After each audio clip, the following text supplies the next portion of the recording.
Boa noite a todos e a todas.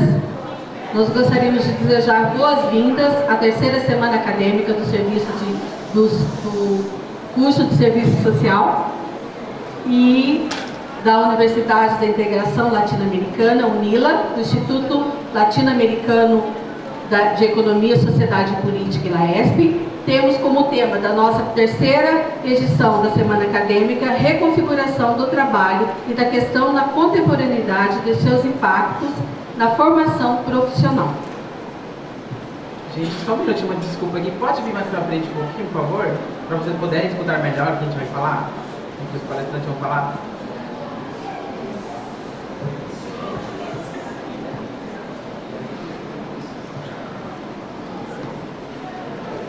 Convocamos desculpa, gente, falando portugués. Convocamos a componer la mesa de apertura del evento a los representantes a la representante del evento, Edina Meyer,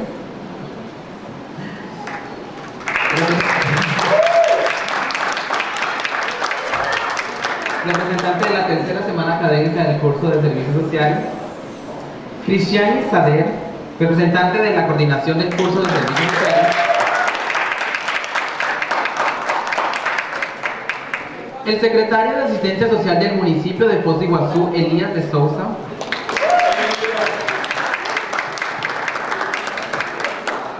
y la representante del centro académico, Bruna Pargin.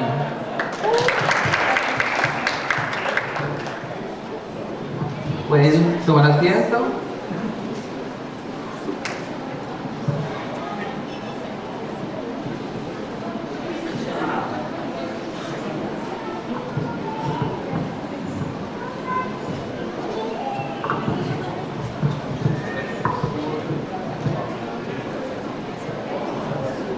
Professora Edna, tienes la palabra.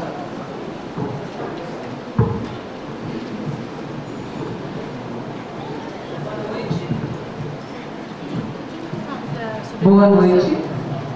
É uma alegria imensa estarmos aqui, neste tempo em que a pedagogia pode ser uma pedagogia da plena liberdade da escolha, dos estudos, daquilo que nos vem a angústia para o debate, daquilo que nos vem a esperança para que possamos também problematizar e debater. Então, uma semana acadêmica é esse espaço, de um currículo livre, de um pensamento mais livre e, sobretudo, a gente pensa na importância das diferentes vozes que no usual da formação não estão tão representadas, poderem estar aqui nos ajudando a pensar o ser assistente social no século XXI. Então, é muito importante destacar que esta semana acadêmica, assim como as anteriores, ela é um espaço de expressão dos nossos estudantes, do seu protagonismo, da sua potencialidade enquanto assistentes sociais em formação, e isso nos deixa bastante contentes, bastante alegres. E eu, nesse momento, estou apenas representando o professor Alex, que está finalizando um compromisso, que foi quem, na verdade, coordenou o processo junto com os estudantes, mas é uma alegria compartilhar essa possibilidade de discussão, de debate, de busca de alternativas para a nossa formação aqui na UNILA. Bem-vindos todos e todas, espero que tenhamos uma semana bastante interessante, preferencialmente também uma semana que nos faça mais animados enquanto protagonistas. Um grande abraço e espero que a gente possa chegar na sexta-feira um pouco mais esclarecidos, mas também um pouco mais motivados em relação aos desafios que estão postos à nossa profissão.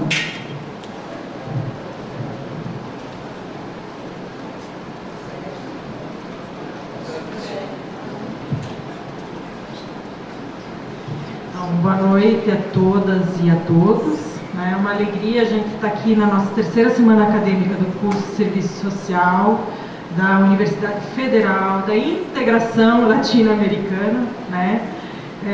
Eu acho que o próprio nome é um desafio, e a semana acadêmica também vai nos trazer temas que são um desafio diante da realidade que nós estamos vivendo hoje. Então, primeiramente, eu queria parabenizar os estudantes pela escolha da temática, né?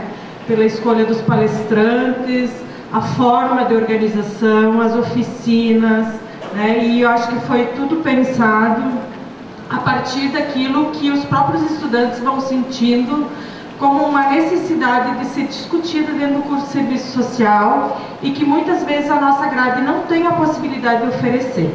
Mesmo que a gente queira, mas não cabe dentro do nosso rol de disciplinas, ou não cabe dentro do tempo que nós temos, e que também são temas que vão surgindo a partir da própria intervenção do curso, né? Nos estágios, nas relações que vocês, enquanto acadêmicos, vão estabelecendo. Agradecer também a professora Edna e o professor Alex, que puxaram isso com vocês, que se colocaram à disposição e colocaram o seu tempo à disposição na organização do evento, né? Bom, o tema Reconfigurações do Trabalho em Questão Social na Contemporaneidade e seus impactos na formação profissional, por si só já é um longo tema, poderíamos ficar realmente debatendo horas e horas, né? Então, dentro desse contexto que nós vivemos de conservadorismo, de cortes na própria universidade, pensar que impactos todos esses aspectos da reconfiguração do mundo do trabalho vão ter na nossa profissão é um grande desafio e uma necessidade muito grande para a gente começar a fazer essa discussão, para a gente inclusive poder pensar a formação dos nossos acadêmicos e a nossa própria intervenção, né? Então, acho que dentro disso, e aí também pensar o desafio da gente organizar um evento que vai trazer esse tema, né? Sabendo que é um tema que não é muito bem visto, né? Por uma parte da sociedade. O desafio que é organizar uma semana acadêmica sem recursos, praticamente, né? Mesmo assim, nós conseguimos trazer professores de outras universidades, o professor Alfredo, que está aqui hoje conosco, uma professora da Universidade Federal da Amazônia, uma professora da Universidade Federal do Rio Grande do Norte, de Natal, professores da Argentina e do Paraguai, além de outras pessoas, a professora Esther, na sexta-feira, que é a professora presidente da ABEPS Nacional e professora na Unioeste em Toledo também. Então, nós conseguimos, mesmo assim, articular e trazer esses profissionais que vão nos ajudar a compreender e debater esse tema, né? E aí, claro, dentro dessa ideia dos cortes, enfim, a gente pensou em juntar dois eventos do curso. O primeiro evento, que é a terceira semana acadêmica, e na sexta-feira, com a presença da professora Esther, nós vamos ter o segundo seminário de serviço social e desafios contemporâneos, onde ela justamente vai trazer para nós a discussão quais são os desafios para a profissão hoje dentro desse contexto que a gente está vivendo. Para encerrar, eu hoje fiquei pensando de tarde na atividade que a gente já teve à tarde, que foi uma oficina para a gente discutir o estágio, e fiquei pensando todo esse processo que o próprio curso está passando, de nós estarmos num processo com poucos professores desde o seu início, né? A Geusina está aí como prova disso, né? Hoje nós temos 5 professores efetivos, 2 professores visitantes, 150, em torno de 150 acadêmicos.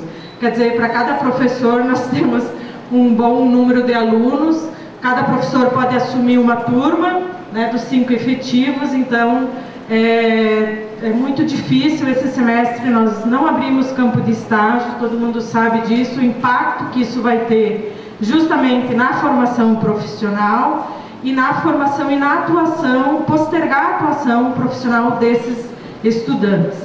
E aí eu fiquei pensando numa poesia do Bertolt Brecht, que eu gosto muito, que é assim: há aqueles que lutam um dia e por isso são muito bons. Há aqueles que lutam muitos dias e por isso são muito bons. Há aqueles que lutam anos e são melhores ainda. Porém, há aqueles que lutam toda a vida. Esses são imprescindíveis. Que nós sejamos imprescindíveis. Bom evento para todos nós.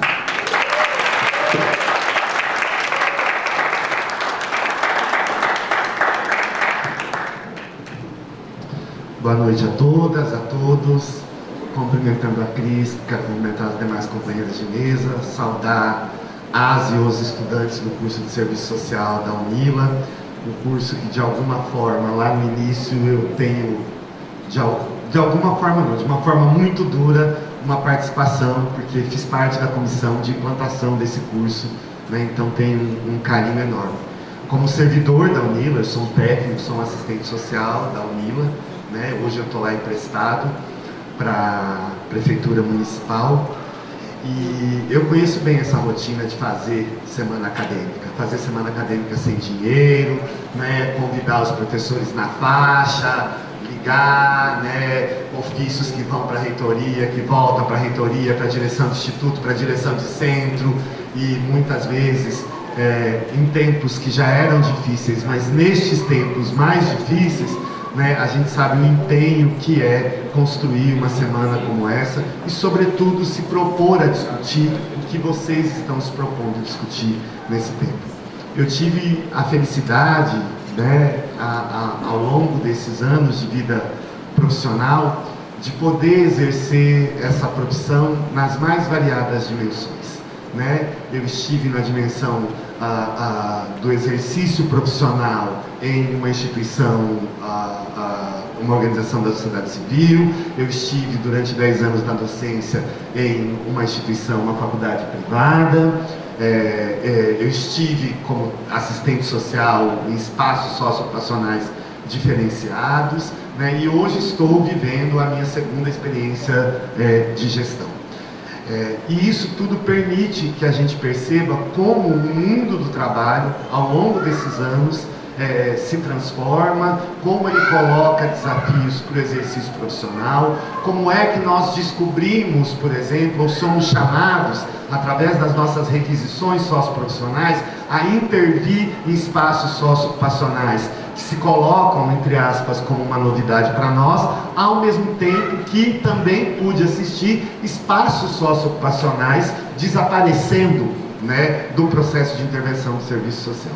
Eu me lembro muito disso quando eu li uma tese de doutorado de um amigo meu, que tratava das refrações do serviço social e os impactos do trabalho nas décadas de 70 e 80, analisada lá dos anos 90. Eu acho que vocês vão ter o privilégio de ouvir o professor Alfredo, que eu faço questão de dizer que é meu amigo, né, há alguns anos, poder tratar disso com vocês. E hoje, estando lá, estando como gestor, olhando para os espaços socioocupacionais, onde estão os assistentes sociais na política de assistência social, mas ao mesmo tempo olhando as relações que se dão com as demais políticas públicas, com a própria academia, nós precisamos fazer esse debate, né? A professora Raquel Recheles tem chamado essa nova morfologia do trabalho e nos desafiado a entender esse processo. Porque se nós não entendermos esse processo, o Alfredo vai me corrigir se eu falar besteira, tenho quase que uma clareza muito grande de que teremos dificuldades de entender não só o movimento da profissão na sociedade atual, bem como entender aquilo que o mercado requer de nós, né? E entender para quê? Para responder ao mercado? Sim, mas para responder com análise crítica. Eu acho que essa é uma das grandes tarefas que todas e todos nós temos hoje. Eu tenho como assistente social estando neste momento no lugar de gestão, a universidade tem no processo, na construção dos percursos formativos de vocês, né? Os trabalhadores na organização da sua militância, pela DEPS, pelo CEPES, pelo CRES, pelo NUCRES, né? E isso vai requerer de nós dedicação, né? A gente diz muito e tem colocado, olha, nosso desafio é a resistência. Não tenho dúvida disso. Mas resistir com dedicação, com capacidade de análise, com capacidade de leitura e interpretação da realidade, né? Como esse meu grande amigo me disse, para que tudo isso? Para a gente não errar na pergunta, né, Alfredo? Quem erra na pergunta, erra na análise. Então desejo que essa semana seja profícua, produtiva, né? Parabenizar mais uma vez e que vocês possam sair daqui cada vez mais certos, não só dos compromissos que essa profissão exige, mas dos compromissos que nós assumimos com essa profissão, junto com a sociedade, na construção de uma sociedade melhor, de um mundo melhor para nós e para todos eles com os quais o fim último do nosso trabalho é, né, o atendimento dos nossos e das nossas usuários. Parabéns e muito obrigado.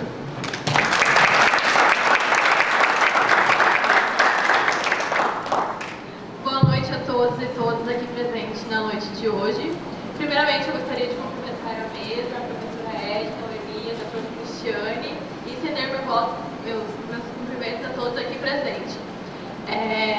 Hoje é mais um grande dia para o nosso curso de Serviço Social. Estamos dando início à terceira semana acadêmica do curso, que mais uma vez foi organizada por acadêmicos e docentes.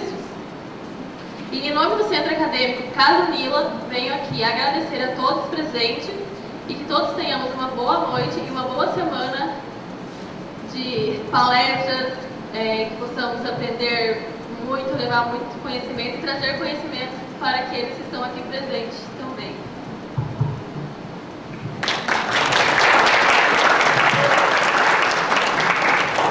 Agradecemos a los palestrantes que han compuesto la mesa de apertura y los invitamos a ocupar un lugar en el auditorio para asistir a la continuación de la programación.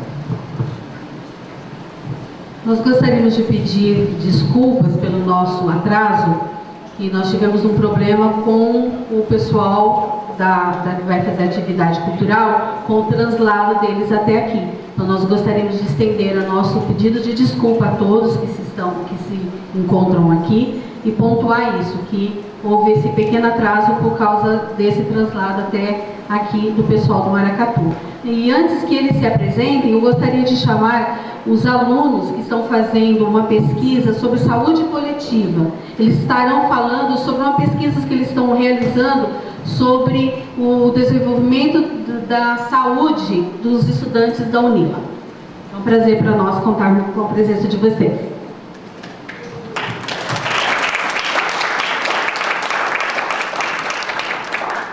Hola, buenas noches. Nosotros somos estudiantes del curso de salud colectiva. Estamos participando de un proyecto de extensión del Departamento de Atendimiento a la Salud de la UNILA. El objetivo de este proyecto es hacer un mapeamiento de las vulnerabilidades en salud de todos los estudiantes de la UNILA. Para esto se hicieron entrevistas, cuestionarios, para que ustedes puedan completarlo. Fueron enviados por el SIGA y ahora nosotros estamos haciendo la divulgación de este cartel, que lo pueden encontrar en toda la UNILA, en toda la institución. Tienen los códigos para que puedan ingresar y lo puedan responder. Bueno, buenas noches. Completando un poco lo que dice mi compañera, porque estamos en este espacio de servicio social. Nos parece que salud colectiva y servicio social son áreas que realmente están en conjunto. Es bueno abrir espacio a la interdisciplinariedad de estas dos áreas, ¿no? Estamos nosotros entendiendo un poco cuál es la conformación de los estudiantes, cuál es su adaptabilidad con la ciudad y con la universidad.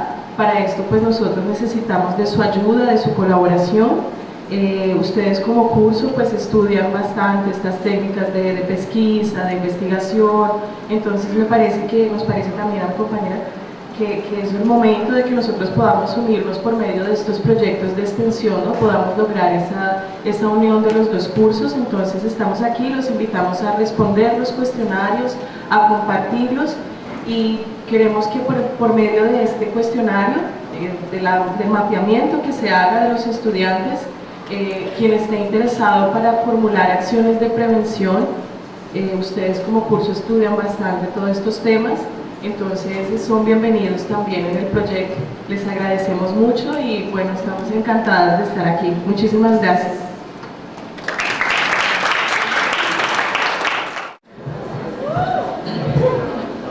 Então, convidamos o professor Alfredo Aparecido Batista para compor a mesa.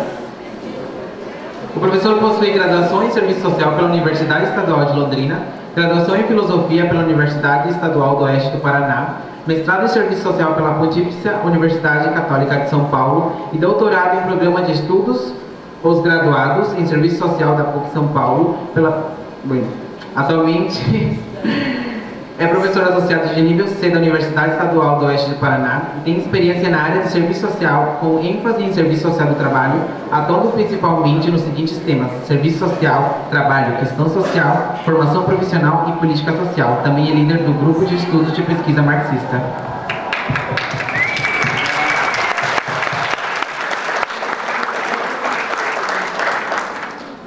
Temos como mediadora a acadêmica do curso de Serviço Social, Daiane de Campos Vidal.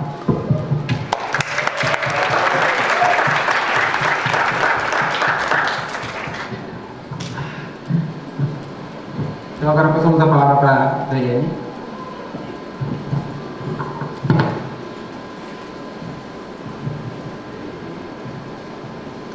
Boa noite a todos e a todas. É com muita satisfação que nós recebemos todos vocês aqui essa noite, né? Na nossa terceira semana acadêmica do curso de Serviço Social da UNILA, Universidade Federal de Integração Latino-Americana. Queremos também cumprimentar todas as assistentes sociais aqui presentes, todas as instituições, as pessoas relacionadas, em especial os alunos do curso de Serviço Social da UNILA e os demais cursos aqui presentes. Aproveito já, né, para parabenizar também, né, todas as comissões de organização deste evento, né, que está sendo muito bem organizado, graças a eles, à disposição e toda a organização. Passo a palavra agora ao professor Dr. Alfredo Aparecido Batista.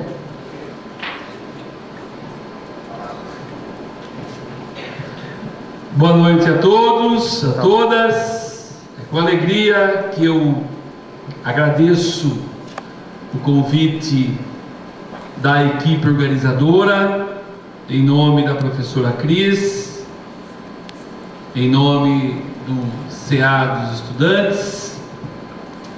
Também dizer que estou muito feliz por reencontrar meus amigos, minhas amigas, que são momentos únicos da vida e que não é a primeira vez que estou nesse espaço, mas sempre há uma novidade. E a novidade é estar num espaço aonde agora é a UNILA. E isso não é pouca coisa, isso é muita coisa num país aonde a irracionalidade toma conta nos últimos tempos. Então, nesse sentido, essa ausência de razão, né, ou como diz o Georg Lukács, essa miséria da razão, né, essa razão aonde perdeu o sentido do saber e transformou-se num mero espaço de especulação. Então, nesse sentido aqui, estou muito bem acompanhado pela Daiane, que só o sorriso dela já animou a galera aqui, né? Penso eu que esse espírito é muito importante. E dizer também que o maracatu, se tem alguma coisa que mal negociada, ele espanta tudo, né?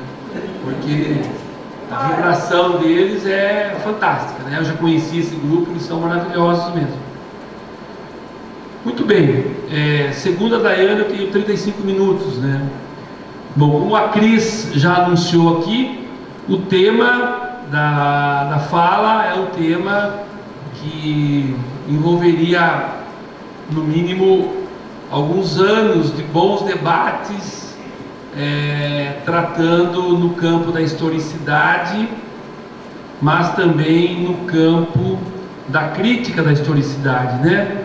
Nós não temos esse tempo, então vamos tentar trazer uma discussão, não fugindo, é óbvio, do que é o meu compromisso, mas eu vou começar de uma forma que eu não deveria, até porque o velho Marx diz no texto dele sobre o método da economia política, que nós não devemos começar anunciando um objeto de pesquisa pela sua dimensão da totalidade sem mediações. Então o que eu vou fazer é tudo que ele não quer que faça, certo? Mas é uma forma de mostrar que há sim um espanto com o que nós estamos vivendo. Aí vamos tentar depois trazer para a particularidade, para ver se alguma coisa fica em nós. Então vamos para o espanto. Entre os anos de 2014 e 2019, o desemprego no Brasil mais do que dobrou. 2014 a 2019. Mais de 27,6 milhões de trabalhadores já sofrem com a alta da falta de emprego. Isso em um país com 105 milhões de pessoas em condições de trabalhar, a chamada população economicamente ativa, ou a PEA. Então, como diz o velho Marx, não comece por aí, porque a primeira resposta é uma resposta do caos, né? E quando você pensa o caos, você não pensa, você se entrega na primeira esquina, ou você enche a cara ou coloca o pescoço para resolver esse problema. Não é o que nós queremos fazer. Esses 27 milhões de trabalhadores desempregados têm uma certa divisão aí. Não estão todos no mesmo lugar. Eles ganham particularidades. Então, desempregados que o governo admite são 13 milhões. Subocupados, trabalham menos de 40 horas por semana, são 6,4 milhões. Desalentos, nome que o governo dá para quem cansou de gastar dinheiro procurando emprego sem sucesso. O desalento é medido pela pesquisa que antigamente era feita pelo CEAR-DIESE.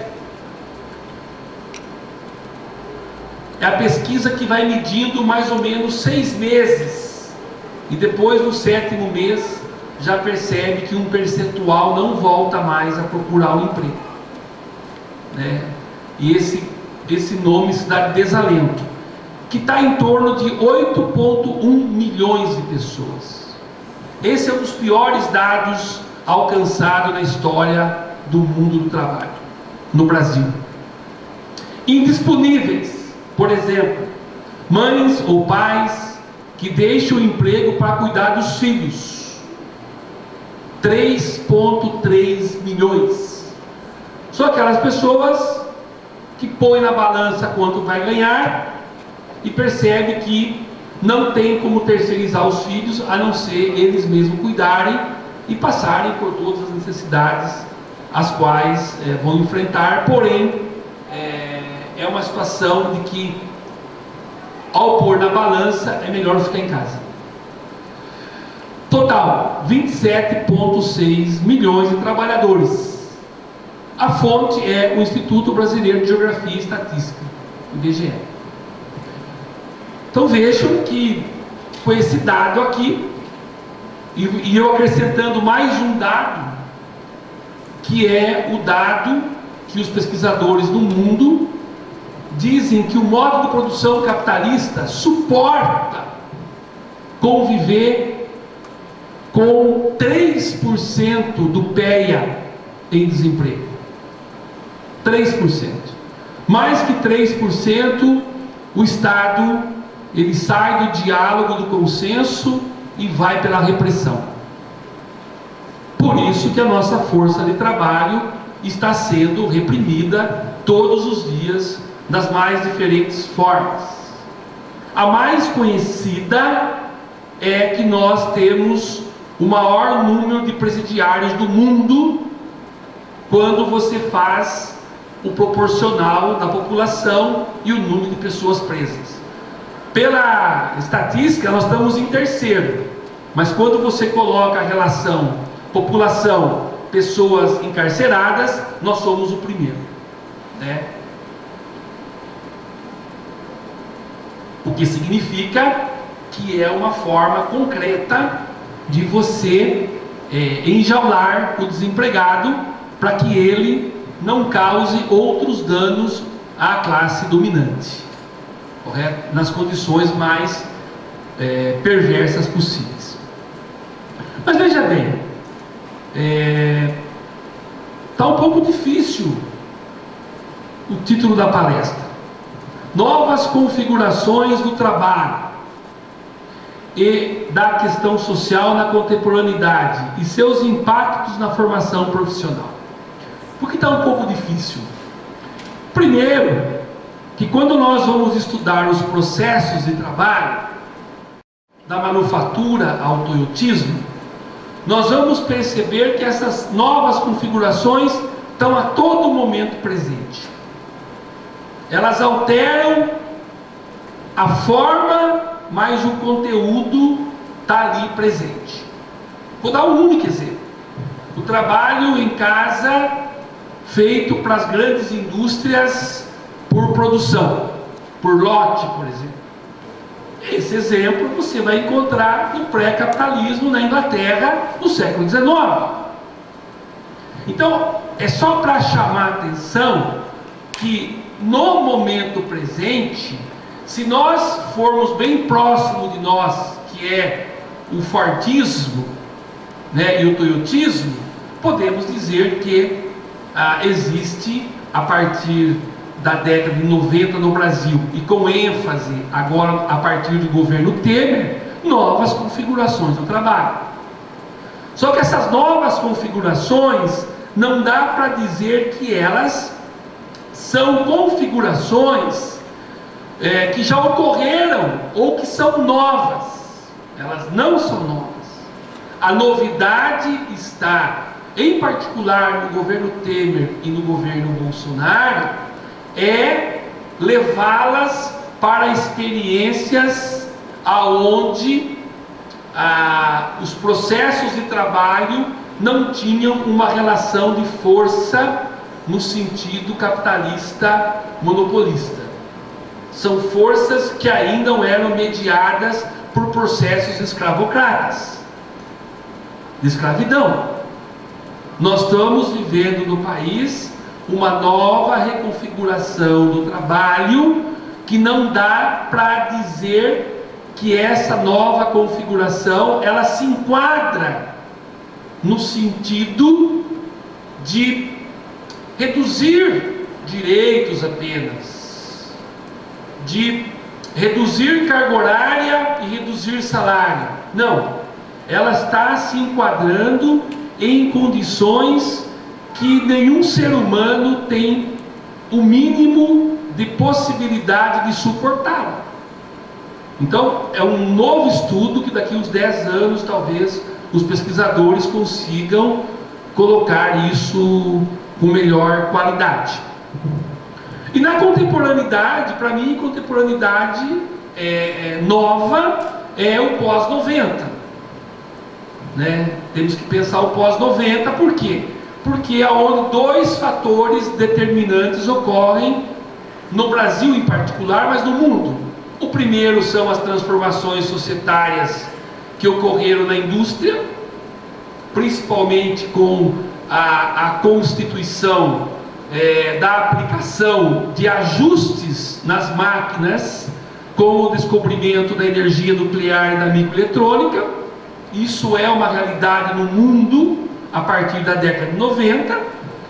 E a outra dimensão dessa configuração é o que eu chamo de receituário, eu não chamo de corpo teórico, porque ele não é, que é o neoliberalismo, que faz uma devassa no campo dos direitos a partir de 76 no Chile, e que vem ganhando força depois na Inglaterra, nos Estados Unidos, até chegar nos dias de hoje no Brasil, de uma forma tardia, tá? Nós recebemos o neoliberalismo, que tem os seus primeiros pontos no governo Collor, na área da informática, uns pontinhos ali, depois o FHC abraça, o Lula também abraça, a Dilma abraça, e o Temer e o Bolsonaro aprofunda. Em curto espaço de tempo, O que não fizeram em 20 anos, eles estão fazendo em 3.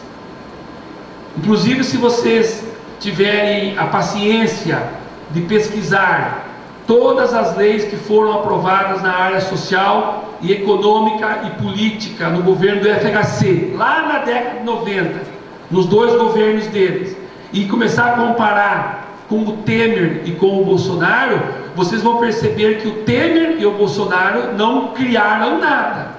Simplesmente resgataram os projetos que não conseguiram tramitar e agora está tramitando com o maior prazer, com a maior alegria. Certo?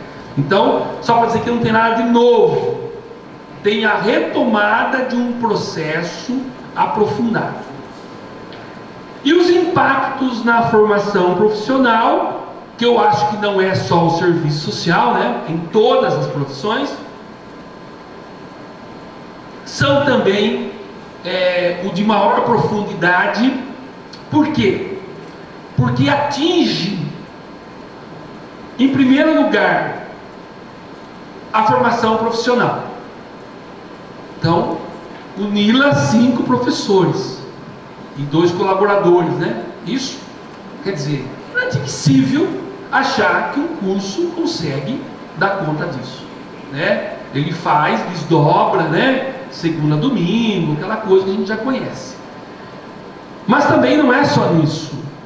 Os cursos que conseguiram avançar devido a um tempo histórico também já estão sendo impactados com todas as reformas dadas, né? Nós da Universidades Públicas do Paraná, em mais 2 ou 3 meses, vamos retornar o que nós éramos na década de 90, com certeza. Aquilo que nós éramos na década de 90, nós vamos retornar os 20 anos que nós avançamos. Mas também o impacto é na esfera socioocupacional, ou seja, é um impacto nas condições de trabalho, é um impacto nas condições de trabalho e de atendimento ao usuário. Então, nas condições de trabalho do próprio profissional, na sua particularidade de profissional, mas também nas condições de trabalho do atendimento ao usuário. Então, o usuário também está sendo eminentemente prejudicado. Não é só o profissional, né? E também um impacto fulminante no salário. Ou seja, os profissionais das assistentes sociais estão trabalhando nas condições não só do contrato, mas também nas condições salariais, que não é só o assistente social, tá? São todos os profissionais, com raras exceções de algumas profissões. Feito esse panorama, eu tenho quantos minutos que eu falar agora? 20 minutos. Eu queria deixar para vocês uma contribuição dos fundamentos teóricos, sem fugir do tema, é óbvio. Lembrando também o velho Marx do Capital, nada é novo. E por uma simples questão que não é novo. Qual é a questão cêntrica? A questão cêntrica é o modo de produção capitalista colocou desde o seu início uma divisão do trabalho, que também não é nova no modo de produção capitalista.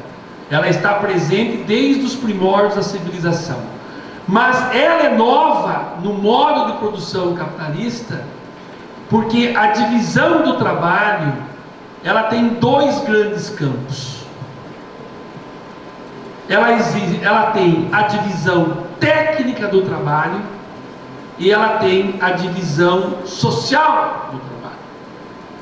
Então veja, a divisão do trabalho, ela se põe em 2 grandes universos, os quais na literatura nós vamos chamar de divisão técnica e social. Esse E que é aí uma dimensão que não é pouca coisa. Por quê? Porque a divisão técnica do trabalho, ela tem uma relação direta com o termo especialidades. Então, o modo de produção capitalista, ele, ao criar a relação de empregabilidade assalariada para responder à sua demanda de produções de valores de uso, para que em forma de mercadoria resolva-se por meio da troca, ele cria especialidades. E as especialidades, elas são novas e velhas. Elas são novas porque são criadas, e são velhas porque muitas delas são encerradas em processos os quais nós não temos condições de impedi-la. Mas o que está em jogo aí? Está em jogo que nós, assistentes sociais, jamais poderemos ir contra ao processo da divisão do trabalho. Porque a divisão do trabalho, ela expressa o grau máximo do que os homens no campo da ciência e da tecnologia estão dominando as leis do movimento dos objetos para colocá-los à nossa disposição. No momento que alguém de nós colocar contrário à divisão técnica do trabalho, nós estamos fazendo um ato de crime com a própria produção humana. Então, ter uma sociedade de alto nível de conhecimento das leis dos objetos, seja orgânico, seja inorgânico, ou das próprias relações humanas, isto é uma dádiva dos próprios humanos. E o que o capitalismo vem fazendo? Ele vem aprofundando esse conhecimento de uma tal forma que nós temos especialista dos especialistas dos especialistas. Por que isso não é um problema? Não é um problema, como diz o Marx na ideologia alemã. Por quê? Porque quanto mais eu domino a natureza, amplia o universo do meu tempo livre também ser ampliado.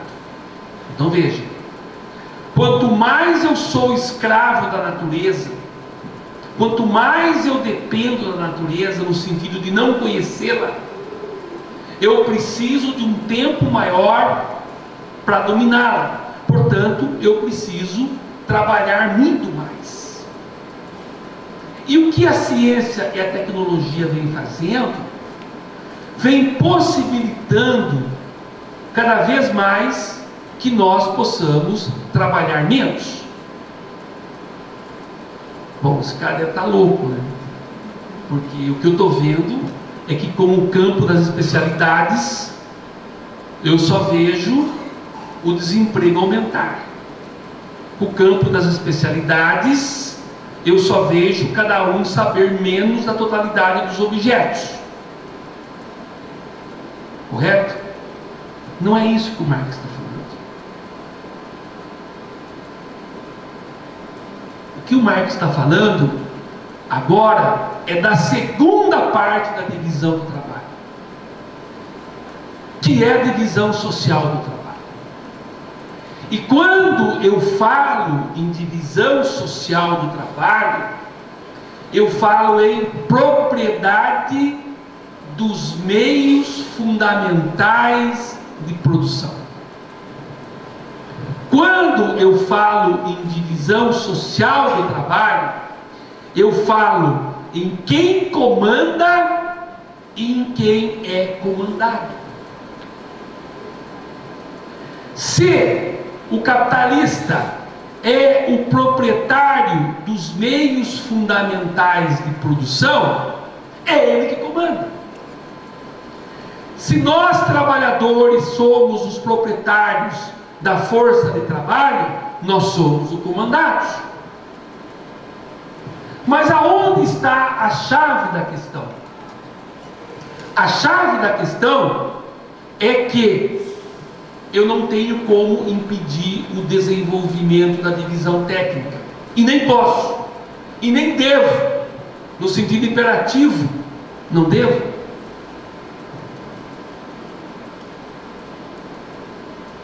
O que é que cabe à classe que tem eminentemente a força de trabalho? Mudar na raiz a relação concreta de comando.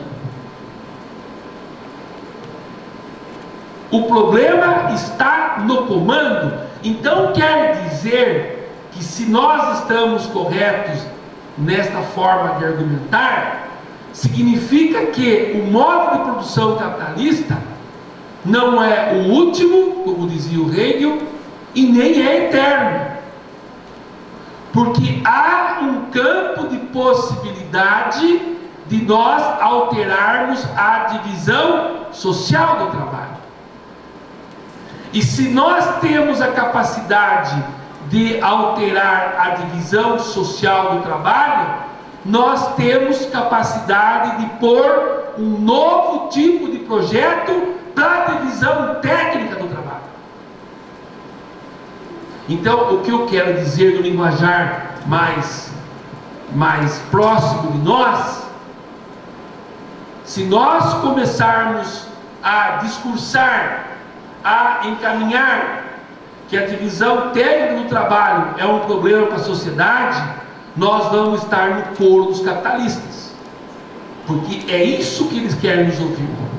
E nós temos que pautar, enquanto assistentes sociais, que nós temos que criar condições objetivas, enquanto classe trabalhadora, para alterar a divisão social do trabalho. Porque ao alterar a divisão social do trabalho, nós temos condições objetivas de mudar a forma da divisão técnica do trabalho. Essa é a primeira dimensão conclusiva. A segunda dimensão conclusiva é o Marx, no Capital. Em nenhum momento ele trabalhou outra coisa a não ser o trabalho produtivo industrial. Nós tentamos aí, alguns assistentes sociais, e de renome inclusive, de buscar no velho Marx o trabalho imaterial, o trabalho não produtivo. Não vai encontrar. O único texto que vocês vão encontrar é no capítulo 6º, que foi publicado no século XX, e que o Marx tirou do Capital. Quando ele fez a revisão do livro 1, do livro 1, volume 1 e volume 2, que foi o único livro que ele publicou em vida, o capítulo 6º, que é publicado no século XX, ele tirou. Por que 6º? Porque vinha depois do 5º. E qual é o capítulo 5º? Processo de trabalho e processo de valorização. Então, o que é importante para nós? Saber que em nenhum momento o Marx trabalhou na sua obra, na sua pesquisa, trabalho imaterial. Para o Marx só existe um trabalho: o trabalho produtivo. Por que eu estou colocando isso? Eu estou colocando isso para nós, assistentes sociais, sabermos que nós não participamos de processos de trabalhos nossos. Nós não temos processos de trabalho. Processo de trabalho para o velho Marx, e vocês encontram lá no capítulo 5º, muito bem escrito, é trabalho produtivo. O que é o trabalho produtivo? É aquele que pega a madeira e no final sai uma cadeira, que pega a madeira e no final sai uma mesa, e que depois essa cadeira e essa mesa ganha universalidade, portanto ela é social. E você dominou a natureza pela técnica, pelas especialidades, e colocou ela a serviço da sociedade. Sabemos que era uma minoria, mas colocou ela a serviço da sociedade. E hoje, no desenvolvimento que o capitalismo alcançou, em qualquer quadrante do mundo, a pessoa que nunca saiu de lá pode usufruir de um produto de um próprio trabalhador que está no outro quadrante do mundo. Qual é a grande sacada disso? A grande sacada disso é que nós, assistentes sociais, temos que entender que nós somos uma especialidade, que estamos alocados numa única condição, que é a condição de reproduzir o capital. Portanto, nós estamos na esfera da reprodução social. Não se iludam que vocês são formados, não se iludam que vocês vão tornar-se trabalhadores e que o empregador, consciente ou não, tenha uma outra proposição para nós que não seja reproduzir o capital. Por quê? Porque a nossa especialidade, sob o comando da divisão social do trabalho, que é dada nesse momento histórico, desde o século XVIII, pelo capitalista, é este. Se nós iludimos, nós achamos que nós estaremos fazendo um desenvolvimento concreto das nossas atividades que vai levar em algum lugar. Não é verdade. Portanto, a nossa formação de assistente social nas universidades e faculdades tem uma preocupação contundente devido às fontes bibliográficas que nós nos fundamentamos e também na formação prática dos estágios, teórico-prática dos estágios, em formarmos para entender a totalidade do capitalismo, entendermos quais são esses campos de mediações e sabermos que nós nos vinculamos a um projeto profissional igual qualquer outro trabalhador, seja da produção ou da reprodução, para reproduzir o capital. Mas nós, por mecanismos teóricos, buscamos dentro do próprio capitalismo, porque o novo nasce dentro do velho, conforme ensina o método de Marx. O novo não sai novo. Aonde nasceu o modo de produção capitalista? Desde o século XI, dentro do feudalismo. E aí no século XVIII ele se ergueu a bandeira como projeto. Um novo projeto societário vai nascer a partir do capitalismo. E o velho Marx, já na ideologia alemã, pontuava para a gente isso enquanto trabalhadores. É necessário dois pontos fundantes.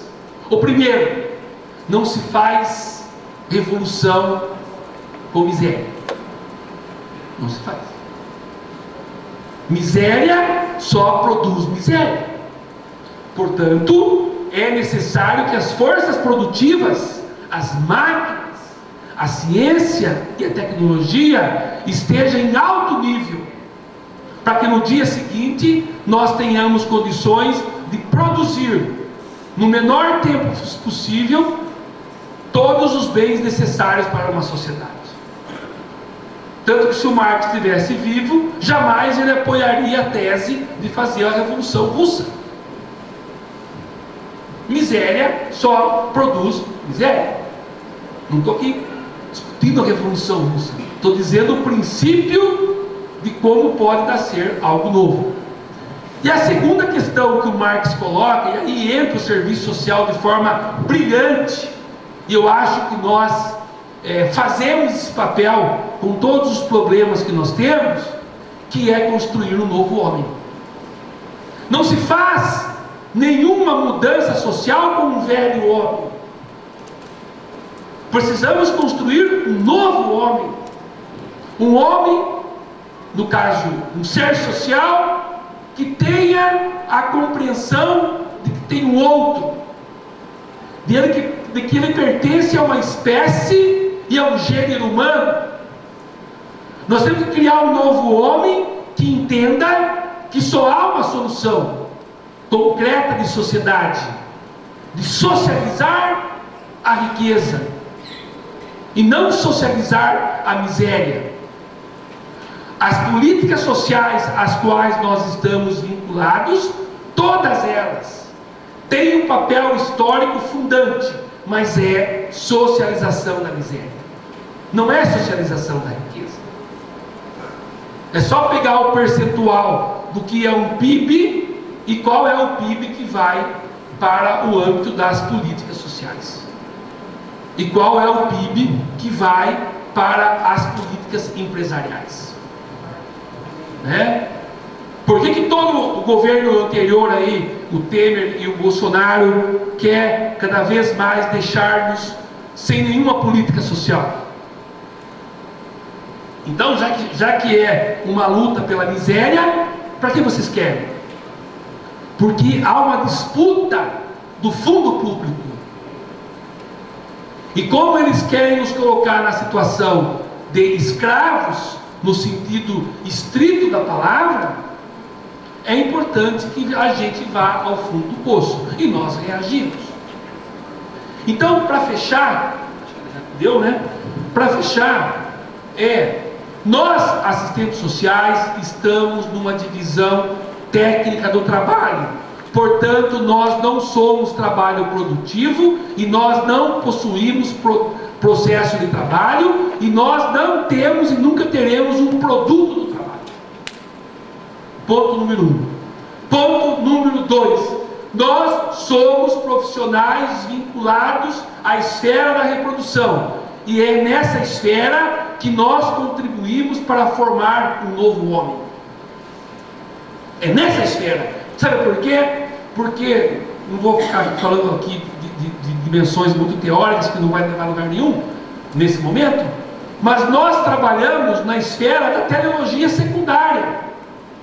A teleologia primária é a relação sujeito-objeto. O trabalhador é a madeira, correto? E ela se dá por repetições, e a pessoa muitas vezes não sabe nenhuma lei da madeira, mas faz uma mesa perfeita pela repetição, correto? Nós não estamos nessa esfera, nós estamos na esfera secundária, que é mais complexa e que nasce da esfera primária. Nós estamos na relação assistente social com um sujeito. Então a relação não é sujeito-objeto, a nossa relação é sujeito-sujeito. Eu faço perguntas para o usuário e ele responde. Ele faz perguntas e eu respondo. Portanto, a nossa esfera, copiando aqui o Paulo Freire, não a sua teoria, mas a sua dimensão, nós somos profissionais do convencimento. Qual o convencimento? De fazer a cabeça do outro. Ninguém faz consciência de ninguém, mas de colocar elementos fundantes para construir um novo homem. Esse é o nosso papel. E é uma semente. Lembrando o Hobsbawm, 200 anos da história é um pingo no oceano. Então o que nós fazemos em nossa existência enquanto assistentes sociais é colocar sementes. E toda semente bem fundamentada, ela germina, ela brota, ela dá árvores e ela dá bons frutos. Quando? Um dia. Um dia, né? Mas o que nós não podemos perder é o quê? Segundo aqui o meu amigo Rosalvo, que é estudioso do bloco, nós nunca, jamais podemos perder a esperança, porque ela nos move para a revolução, ela não nos move para a inanição, para a fuga, ou apenas para as reclamações. E nós também temos que reclamar, mas ela nos move na construção de um novo homem, de uma nova sociedade. E qual é o nosso papel? Pequenas sementes. Muitas vezes, nenhuma semente a gente vai conseguir. Mas, enquanto nós vivermos, ela nos moverá. Muito obrigado.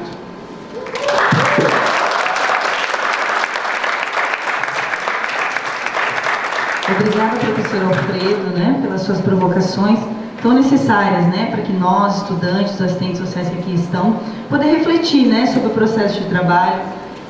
Vamos abrir então, né, um bloco para perguntas, tá ok? Peço que sejamos breves, apenas 3 inscrições vamos abrir nesse momento. Dependendo do tempo de resposta, nós podemos abrir um segundo bloco com mais perguntas. Por favor, 3, pode levantar o braço que... Isso, aí 3 perguntas seguidas, respostas depois todas juntas. Alô?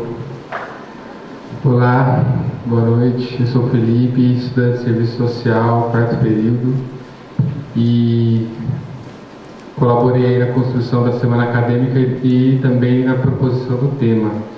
E aí queria te colocar, Alfredo, um pouco do que a gente pensou aí nessa novas configurações que depois acabou virando reconfigurações, né? E não na perspectiva de que existem novas, né, enfim, novas questões sociais, né? Não é nessa perspectiva, mas na perspectiva de que, da mesma forma que você falou, né, estamos reproduzindo muita coisa e aprofundando as relações capitalistas, né?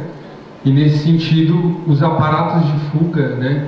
E aí a gente pensando muito nesses aplicativos, né, atualmente, uberização, que alguns autores trabalham na questão das reconfigurações do trabalho, pedir comida para iFood, as novas expressões, né, as novas expressões como o trabalho vem aparecendo e vem se esfacelando aí, né, a partir dessas tecnologias. E acho que na ampliação dos aparatos e ferramentas de fuga dos trabalhadores e trabalhadoras para criar ou para construir esse novo homem, né? Então, se você, não sei, né, em que lugar você coloca essa questão nesse debate, mas eu fiquei bem curioso para saber. Felipe foi bem dentro do tempo, esqueci de falar que são 2 minutos. Mais alguém? Professora Edna aqui, ó.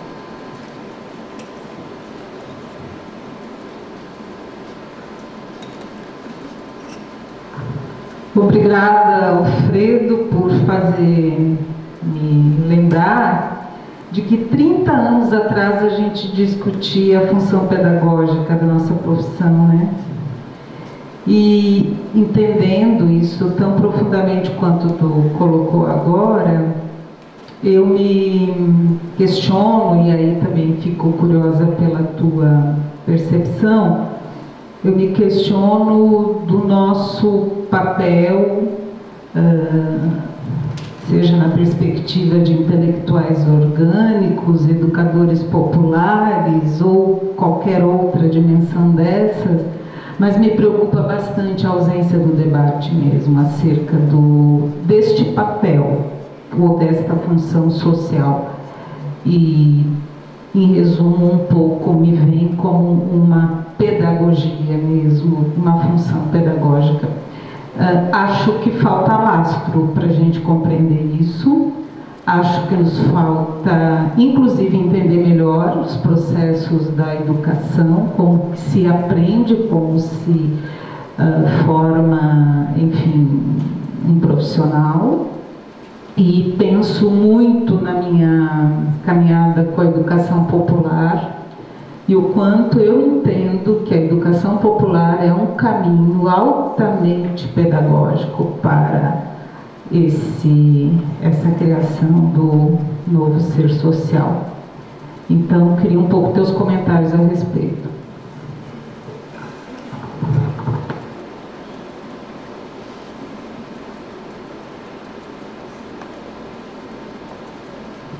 Boa noite, eu sou o Rubens, acadêmico de Serviço Social, e gostei muito da explanação que tu fizeste.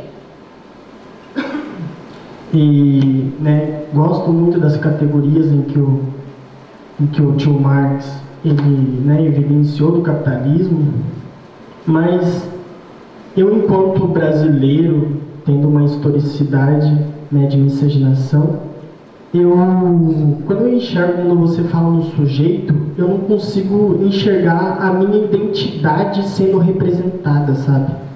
Eu enxergo um sujeito com uma identidade indisponível para mim, porque eu não enxergo, eu não consigo ver na fala que esse sujeito tem nome, tem idade, tem cor, tem raça, tem todo um paradigma que traz por trás dele e que diferencia dos outros sujeitos e das outras identidades.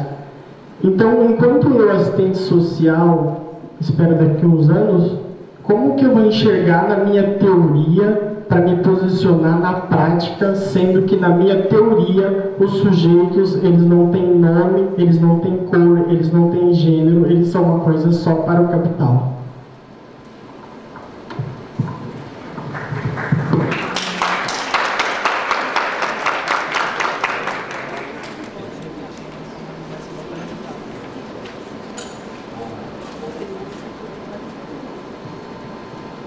Ok.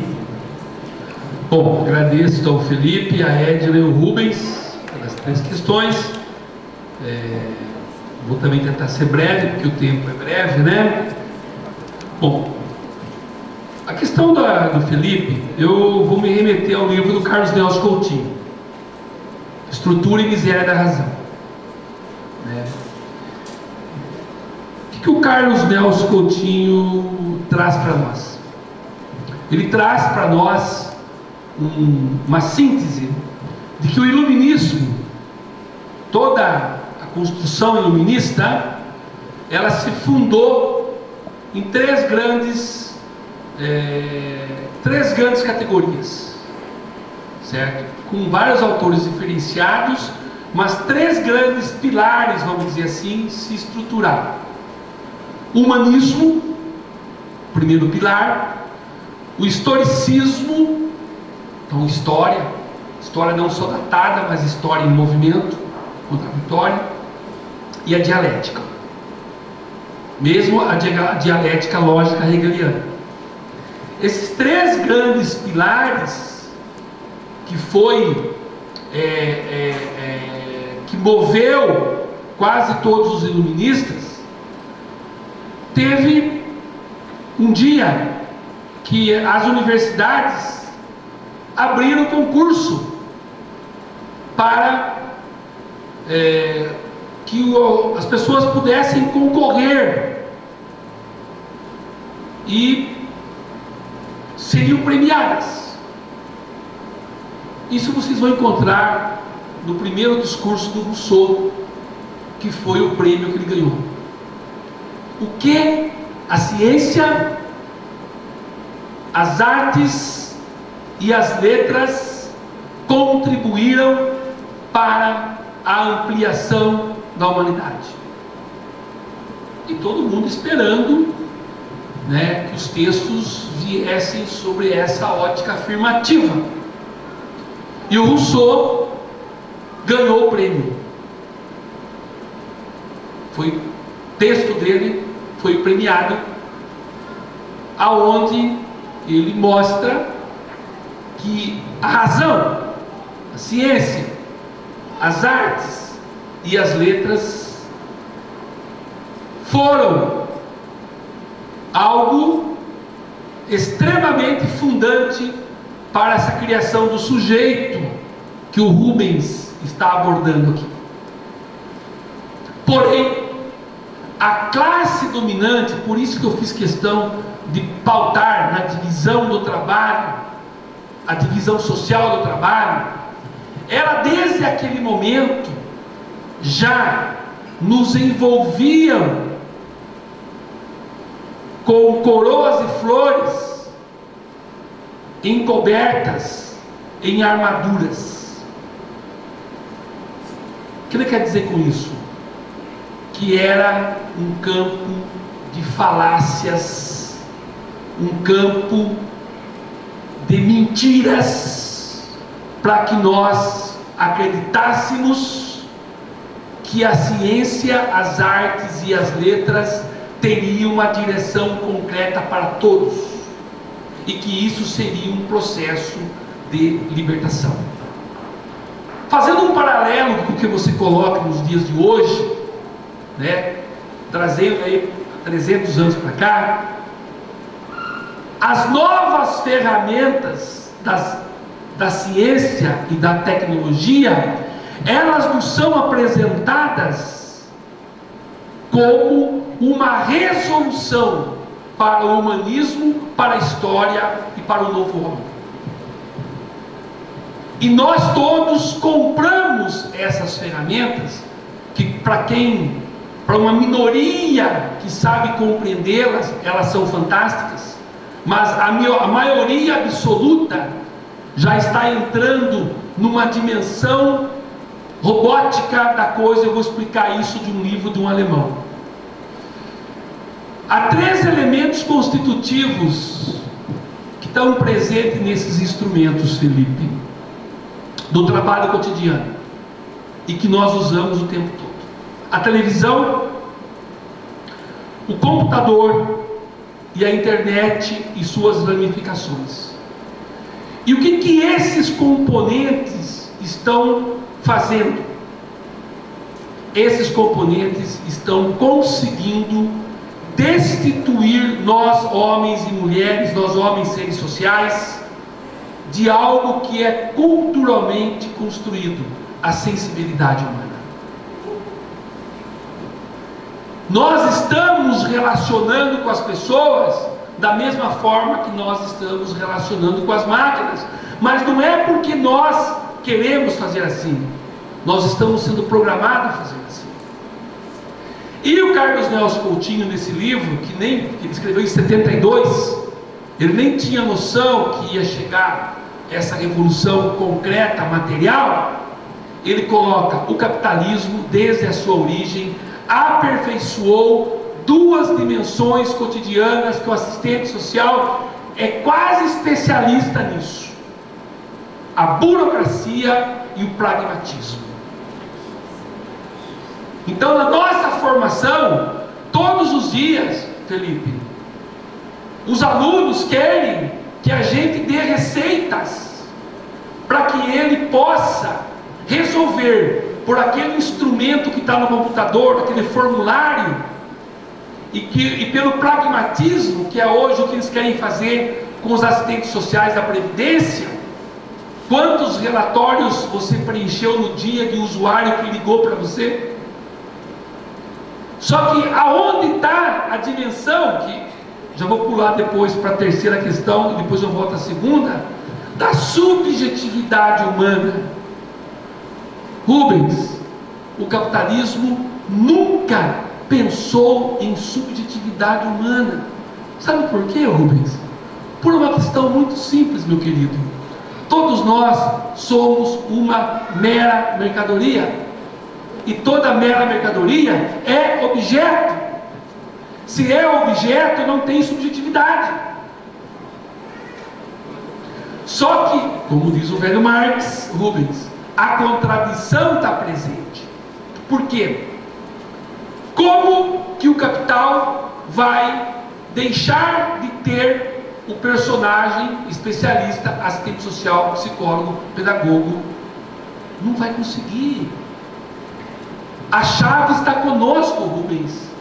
de nós buscarmos identificar enquanto profissional, através da nossa formação, o entendimento dessa subjetividade que dialoga com uma outra subjetividade.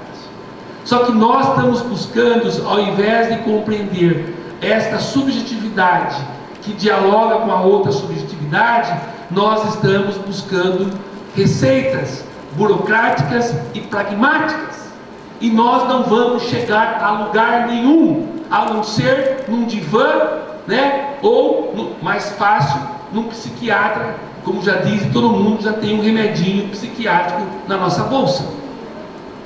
Correto? Então, eu vejo assim, Felipe, nas novas reconfigurações, nós temos que nos fortalecer teoricamente, para não dizer que nós não vamos usá-la, porque nós não temos como fugir disso, mas nós temos que usá-la no sentido de que ela dê retorno à construção desse ser social.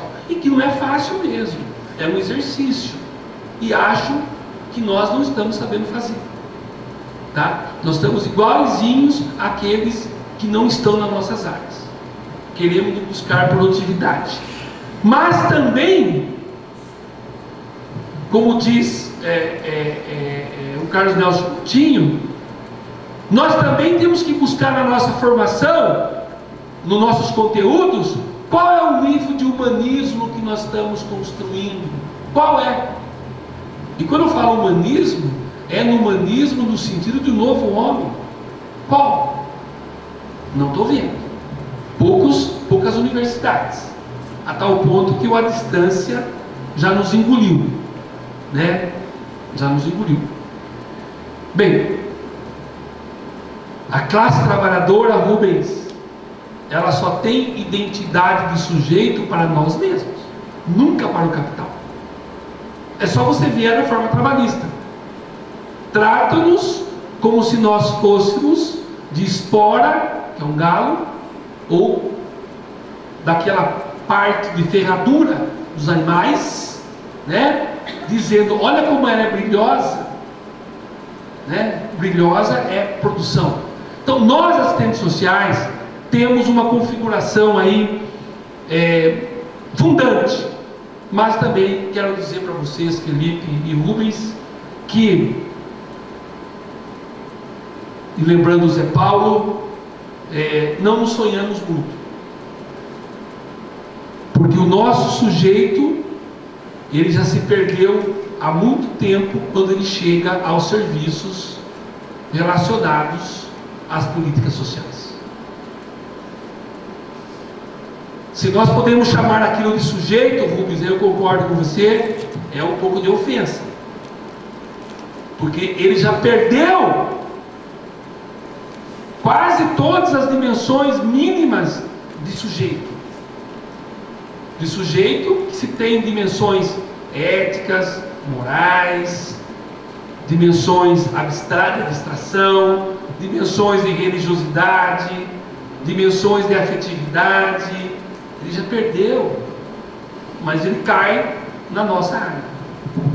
E é nesse sentido, Edna, que eu acho que nós temos que reaprender aquilo que nós já começamos há muitos anos atrás, que é retomar, dentro dos parâmetros da teoria crítica, e aí a teoria crítica não se resume a Marx.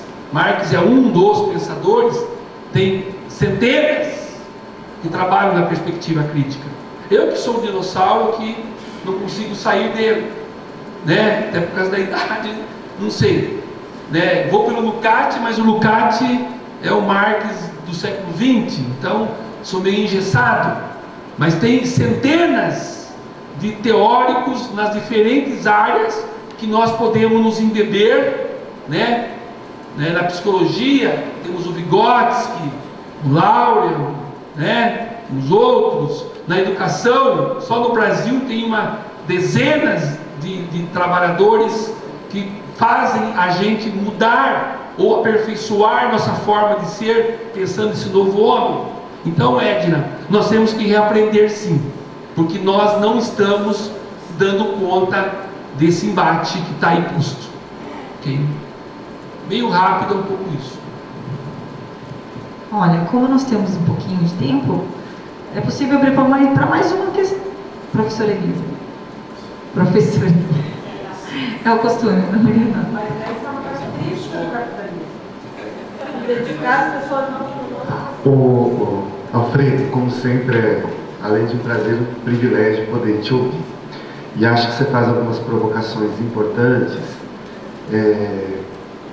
que é pensar um pouco no lugar onde a gente está, como trabalhador, né? Como assistente social, como trabalhador, ocupando espaços socioocupacionais nas mais diversas áreas e sem esquecer, né, me permito dizer que não dá para esquecer aí do nosso amigo Gramsci, né, que nos espaços onde estamos, né, se estamos convencidos daquilo que a gente convencionou chamar de projeto ético-político profissional, fazemos a disputa por dentro.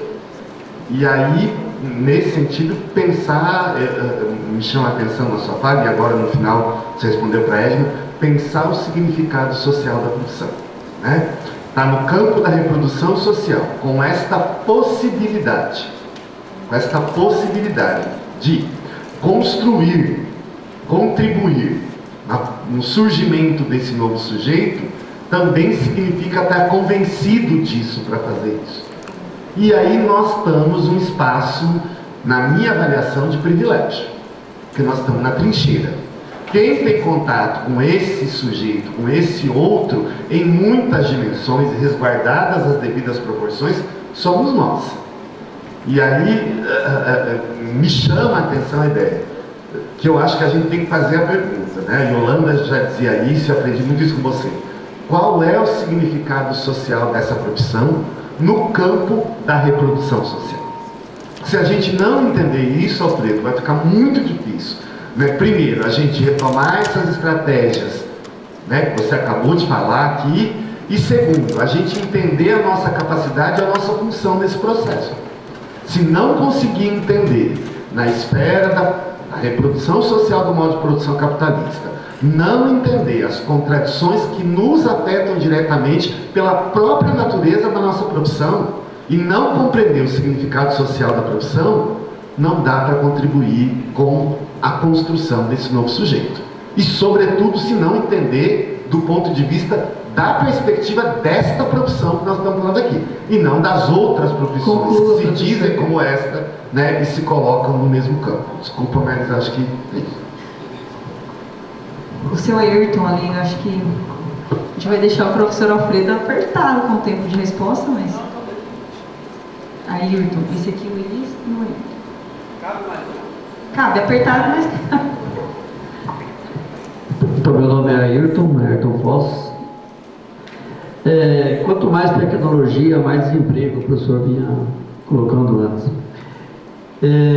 Eu faço parte de um movimento de ocupação aqui em Foz do Iguaçu, e nós temos aqui a maior ocupação do Paraná. E essa semana teve uma grande festa nessa comunidade. Aos 5 anos começamos com uma festa com 170 crianças e a semana deu 5.000 crianças.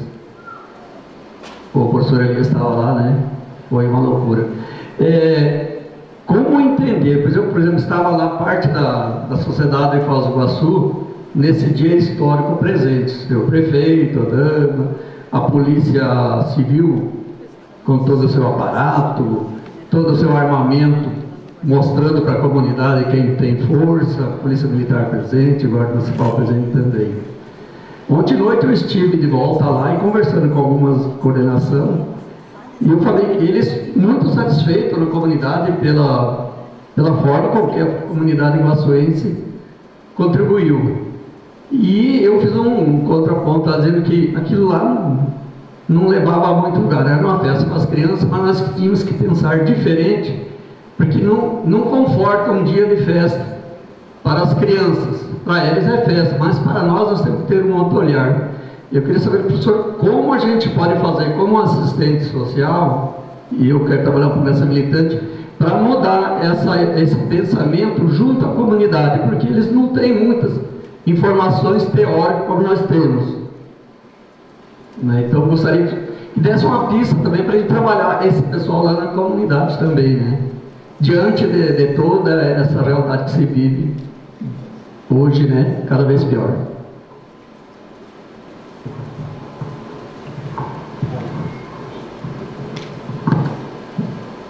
Ok. Bom, Elias e Ayrton, né? Se nós retomarmos o nosso código de ética, há 2 pontos, há N pontos ali, né? Mas há 2 pontos que eu acho que eles ajudam-nos a pensar as 2 questões. A primeira questão é por que o serviço social tem um compromisso com o projeto da classe trabalhadora. Isso.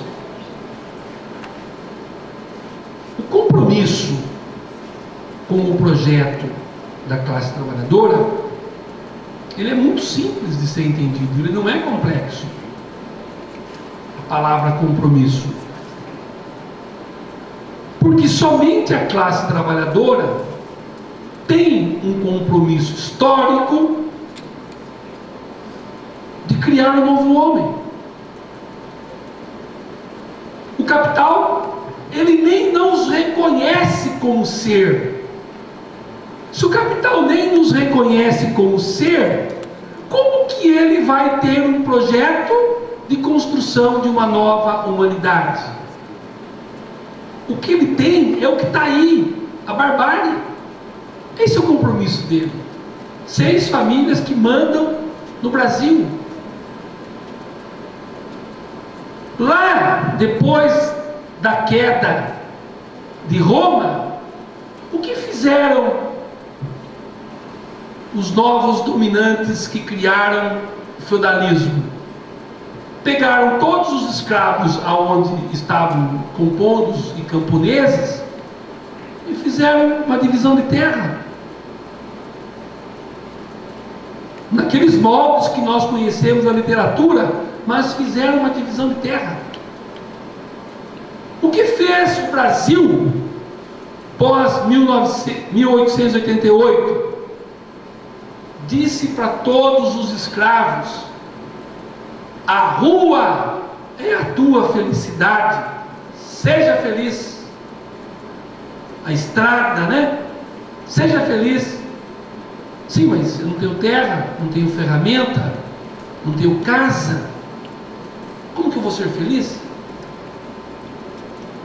Portanto, nós estamos aí há 130 anos com as mesmas condições dadas de possibilidade mínima de construção de um novo homem, sob a perspectiva da lógica burguesa no Brasil, que nasce mais ou menos em 1930. Correto? Então, a opção do Código de Ética da classe trabalhadora é uma opção porque é a única classe que tem um projeto com grandes dificuldades de implantação em alguns séculos e séculos, amém? Mas que é um projeto que tem o homem como centro. O segundo elemento que está presente no Código de Ética é que o Carlos Nelson Coutinho ajudou a construir o Código de Ética, assessorou, né? E ele trouxe algumas categorias presentes que estão ali, que é a dimensão do espaço da disputa, que ele vai chamar de consenso, que está no grande.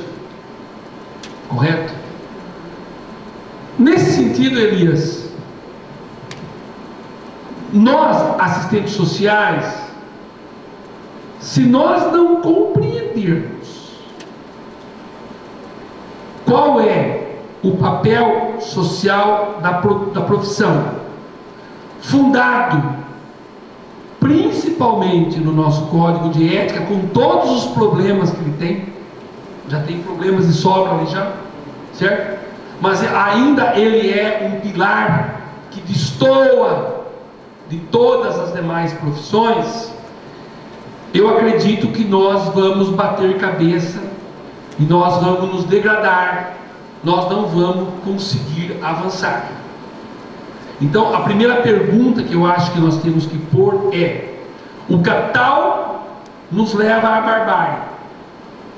Como que nós conseguimos plantar sementes que reduza pelo menos o grau da barbárie nesse momento histórico? Ninguém está dizendo que somos salva-vidas, mas que reduza o grau da barbárie. E que parece que nós, essas gerações passadas e as presentes, não tem outro papel a não ser reduzir barbáries.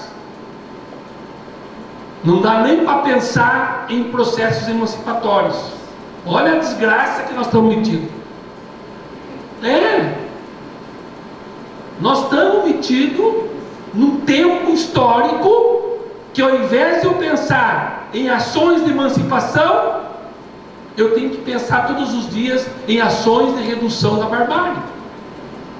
Olha que situação que nós estamos. Nesse sentido, Ayrton, como mudar, fazer a comunidade compreender?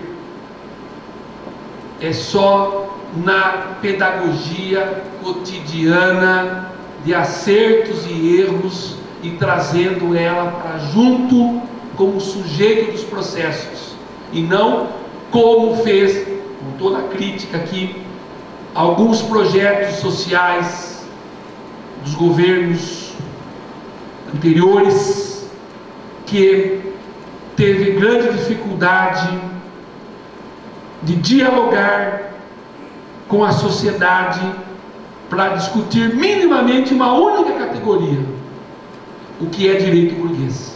Eu nem estou falando em direito emancipatório, em direito de liberdade e de autonomia. Eu só estou dizendo como está no livro da questão judaica.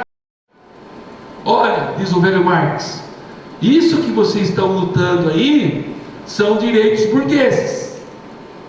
Tem limites, porque a igualdade e a liberdade e a fraternidade, ela não está no nível da emancipação, ela está no nível do mercado.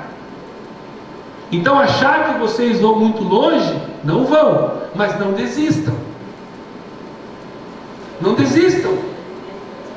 Não diga que vocês não querem fazer, mas como encontrar as brechas, encontrar as possibilidades mínimas, são os nossos grandes desafios, Ayrton e Elias. Muito obrigado.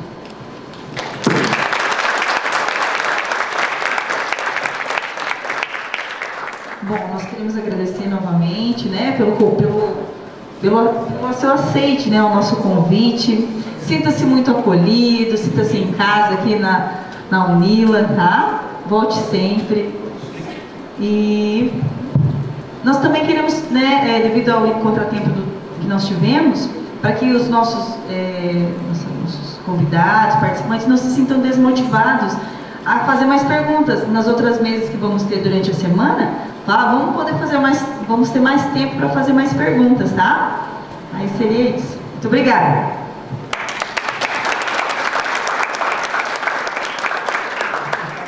Novamente queremos agradecer ao professor Alfredo por nossos questionamentos e provocações que foram de suma importância para a nossa semana acadêmica.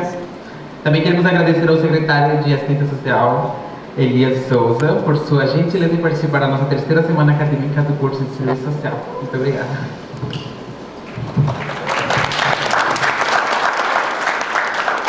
Queremos também agradecer a todos os colegas, os discentes de Serviço Social e de outros cursos que também estiveram conosco nessa noite. E encerramos aqui, então, a nossa participação, chamando a colega Bruna para o sorteio, então, que ela prometeu anteriormente. Muito obrigada a todos.